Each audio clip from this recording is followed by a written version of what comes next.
कि अकेले चलने का साहस रखो साहब, अकेले चलने का साहस रखो साहब, कामयाबी एक दिन आपके कदमों को चूमेगी, कामयाबी एक दिन आपके कदमों को चूमेगी। इसी के साथ आज हम शुरुआत करते हैं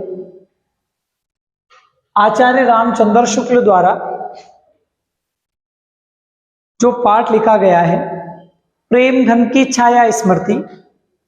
उस पाठ में मैंने टॉपिकों के माध्यम से पढ़ाया और आज मैं जो पढ़ा रहा हूं ये छठा टॉपिक है और ये सातवां है।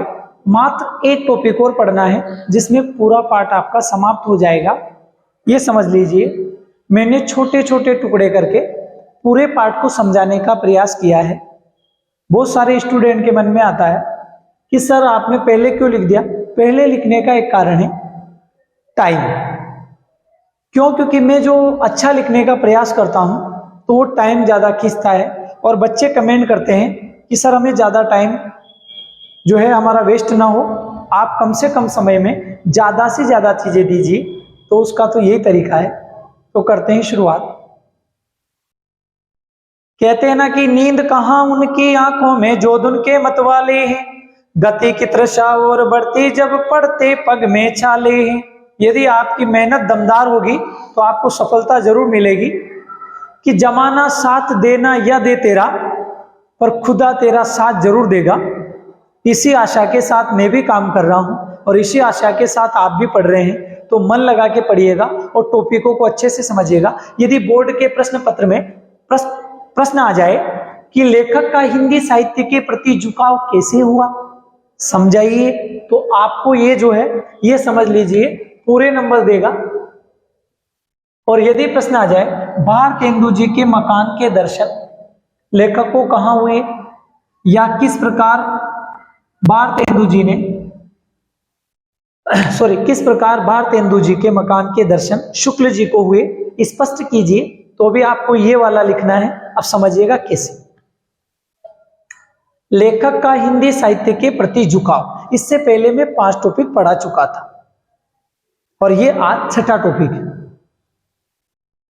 ठीक है ना। अब शुरू करते हैं कि लेखक के पिता बहुत बड़े विद्वान थे। तो लेखक के जो पिता थे वो बहुत बड़े क्या थे? विद्वान थे। और इनके पिता का नाम था चंद्रबली शुक्ल। तो इनके पिता बहुत बड़े क्या थे? विद्वान। एक बात तो ये याद रख लेंगे, बहुत बड़े विद्वान। उनके घर का माहौल साहित्यिक था। अब जो साहित्यकार होगा उसके घर का माहौल तो साहित्यिक ही होगा। तो दूसरे टॉपिक ये हम ध्यान रख लेंगे कि उनके घर का माहौल कैसा था? साहित्यिक। तीसरी बात पे आते हैं, इसलिए लेखक की बचपन से ही साहित्य में रुचि बढ़ती चली गई। जब साहित्यिक माहौल होगा तो रुचि किसमें बढ़ेगी? साहित्य में बढ़ेगी। ये तीसरा टॉपिक यूं ही याद हो गया। चौथी बात करते हैं, बचपन से ही लेखक ने अपने पिता से रामचरितमानस और रामचंद्रिका को ध्यान पूर्वक सुना था। तो अब आप कैसे याद रखेंगे? उन्होंने पिता से क्या क्या सुना था? रामचरितमानस और रामचंद्रिका, ये समझ लीजिए। इसी के साथ 4 बातें तो हमारी यूं ही क्लियर होगी। 5वीं बात को समझिएगा, इंटरेस्ट लेके सीखिएगा। लेखक की साहित्यकारों के प्रति अटूट श्रद्धा थी। जो लेखक था वो साहित्यकारों के प्रति अटूट श्रद्धा रखता था। बिल्कुल बात सही है, क्योंकि जो लेखक होते हैं वो साहित्यकारों के प्रति रखते हैं। जो नेता होते हैं वो राजनीतिकारों के प्रति रखते हैं, नेताओं के प्रति रखते हैं। इसमें गलत बात क्या है? लेखक ये भी बिल्कुल क्लियर है किसके प्रति? कि साहित्यकारों के प्रति। लेखक पंडित केदारनाथ जी पाठक के पुस्तकालय से लाकर पुस्तकों को पढ़ा करते थे। तो पंडित केदारनाथ जी पाठक के पुस्तकालय से पुस्तकों को लाकर पढ़ते थे। ये 5वीं बात आपको ऐसे याद रख लेनी है, क्योंकि पुस्तकालय किसका था? पंडित केदारनाथ जी पाठक का था। और वहां से पुस्तकें कौन लाता था? शुक्ल जी लाते थे और पढ़ते थे। ठीक है। तो अब यदि आप इनको समझे, इस पूरे फैक्ट को अच्छे से समझे, तो अगर प्रश्न आ जाए कि लेखक का हिंदी साहित्य के प्रति झुकाव कैसे हुआ, तो भाई साहब सीधा सीधा याद रखना, लेखक के पिता बहुत बड़े क्या थे, विद्वान, एक बात। दूसरी, घर का माहौल कैसा था, साहित्यिक, दूसरी बात। तीसरी में क्या रखेंगे कि लेखक की बचपन से ही साहित्य में रुचि बढ़ती चली गई, तीन बातें। चौथी बात लेंगे, बचपन से ही लेखक ने अपने पिता से क्या पढ़ा था, रामचरितमानस और रामचंद्रिका। किससे सुना था, पिता से। ठीक है, ये प्रश्न दूसरे तरीके से भी अति लघुत्रात्मक में आ सकता है। कैसे, लेखक ने अपने पिता से बचपन में ध्यानपूर्वक क्या सुना था, रामचरितमानस और रामचंद्रिका। लेखक की साहित्यकारों के प्रति अटूट श्रद्धा थी और लेखक पंडित केदारनाथ जी पाठक के पुस्तकालय से पुस्तकों को लाकर पढ़ते थे।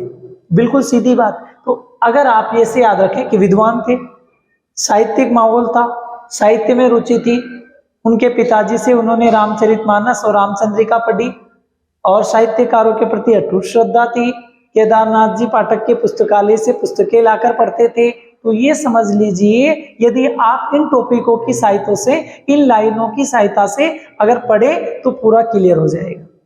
अब आते हैं दूसरे प्रश्न की ओर। दूसरा प्रश्न है, भारतेंदु जी के मकान के दर्शन। भारतेंदु जी के मकान के दर्शन। तो पहली बात याद रखेंगे कि लेखक एक बार किसी बारात में शामिल होने काशी गए थे। कहां गए थे, काशी। लेखक बारात में शामिल होने कहां गए थे, काशी। कहते ना कि आए हम बाराती बारात लेके, भाई बारात में कटे गया था, काशी। और कौन गए थे, लेखक। और हमारा लेखक कौन है, शुक्ल। वहां घूमते हुए उन्होंने पंडित केदारनाथ जी को एक घर से निकलते देखा। किसको देखा, केदारनाथ जी को। किससे निकलते देखा, एक घर से।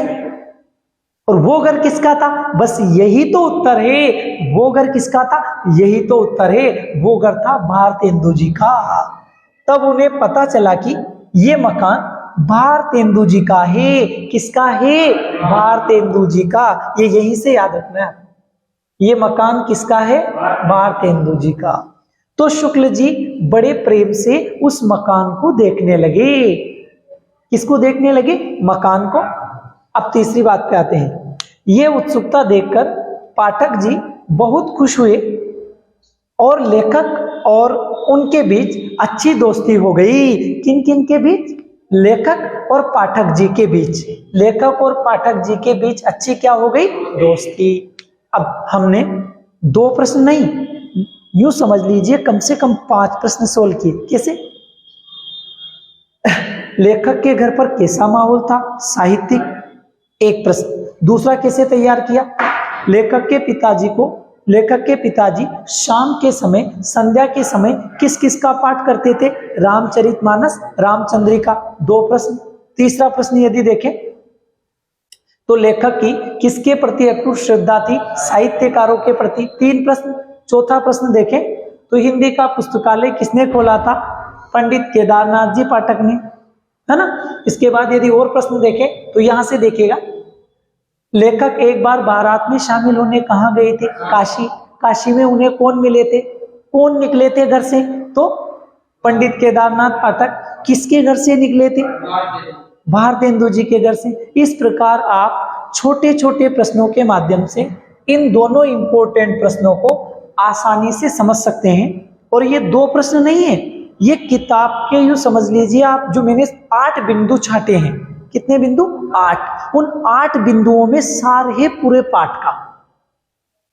मैंने मेरा पूरा प्रयास करके ये कार्य किया है और आप भी पढ़ते समय इन्हें अच्छे से देखें।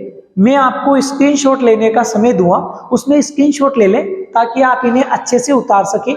आपको पूरा पाठ रटने की आवश्यकता नहीं है, केवल और केवल आपको इन टॉपिकों को अच्छे से समझने की आवश्यकता है। इसी में आपके बहुत सारे प्रश्न क्लियर हो जाते हैं। कल की कक्षा में हम, जो कल कक्षा लेंगे, उसमें हम एक टॉपिक और पढ़ेंगे मात्र, जिसमें ये पाठ खत्म। इसके बाद हमारी दिनचर्या क्या रहेगी, हम गद्य के प्रत्येक पाठ में लेखक का परिचय पढ़ेंगे और लेखक के परिचय के बाद पाठ का परिचय इस कदर पढ़ेंगे कि आपको पूरा पाठ याद करने की आवश्यकता ना पड़े, केवल और केवल पाठ का परिचय आप अच्छे से समझ ले, इसी में आपका काम हो जाएगा। इसके साथ साथ हम ये समझेंगे कि बोर्ड के प्रश्न पत्र में प्रश्न कैसे आता है। मेन तो है कि खिलाड़ी खेलने जा रहा है तो उसे बल्ला पकड़ना आना चाहिए। कोई मान लो कोई क्षत्रिय युद्ध के मैदान में जा रहा है और उसे हथियार चलाना नहीं आता है, तो मजा क्या है फिर लड़ने का। तो आपकी लड़ाई प्रश्न पत्र से है, आपको प्रश्नों को सीखना है, बोर्ड के पेपर में प्रश्न कैसे आएगा, मेन आपको यही उद्देश्य होना चाहिए। और मैं यही तो सिखा रहा हूं कि आपको वहां जाकर क्या करना है। आपको ऐसे छोटी छोटी लाइनों के माध्यम से पूरे प्रश्न को क्लियर करना है। और मैंने ज्यादा नहीं, कम से कम 3-4 वीडियो बनाए पाठ के ऊपर। ये समझ लीजिए, यदि बोर्ड के प्रश्न पत्र में अगर प्रश्न आपने ये 4-5 वीडियो देखे तो इन्हीं में से, इस पाठ में से अगर प्रश्न आया तो आपको, मुझे जहां तक भरोसा है, आपको बिल्कुल इसी में से प्रश्न देखने को मिलेगा, ये कन्फर्म। क्योंकि कहते हैं ना कि मेहनत करो तो इस कदर करो, मेहनत करो तो इस कदर करो कि सफलता जरूर मिले, और उसके लिए तो मेहनत जरूरी है। अब ज्यादा प्रवचन ना दें, आप छोटे छोटे इन छोटी छोटी लाइनों के माध्यम से इन्हें याद रखें। धन्यवाद। मैं आपके साथ ऐसे ही बना रहूंगा, आपका साथ नहीं छोड़ रहा हूं, मगर आपसे भी हमारी गुजारिश है कि आप इस वीडियो को ज्यादा से ज्यादा शेयर करें। यही हमारी फीस है और हमें आपसे कुछ नहीं चाहिए। और मेरा तो मेन यही लक्ष्य है कि ज्यादा से ज्यादा बच्चों को फायदा पहुंचे। तो आप केवल ज्यादा से ज्यादा शेयर करें, लाइक करें और सब्सक्राइब करें, ताकि हमें हमारी जो मेहनत है वो साकार होती हुई दिखे। धन्यवाद। मिलते हैं अगली कक्षा में।